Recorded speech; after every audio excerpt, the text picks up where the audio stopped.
So in this Canva tutorial video, I am going to be showing you guys how to align text here on Canva using the Canva desktop version. So once Canva's opened up on your device, what I want you to do is to obviously add some text to your design. So there's some text right here. I'm just going to search up, sorry, I accidentally added a line. I'm just going to go ahead and double tap and say align left. And I'll make another one.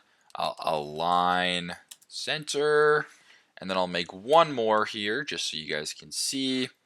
I'll do this one and I'll go align right. So very self-explanatory. If you want to align certain text to a certain part of your pages, press on the text right here. Go to the top to where it says position right here. So if you go ahead and press on position right here, you open up this sort of area.